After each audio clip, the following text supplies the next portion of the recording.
How do I know I have taqwa? You know if you have taqwa or not when you're conscious of the rules and regulations of Allah.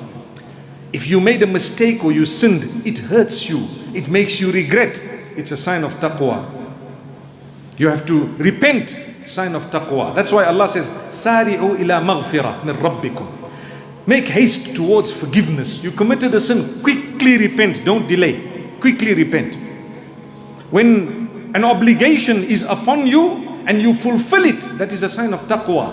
When I can't wait to pray and I'm so excited, I want to do the good deed, it's a sign of piety. And I want to tell you, Allah does not just accept anyone and everyone to do good deeds. He chooses you. How does He choose you? By putting it into your heart. Let me go and pray.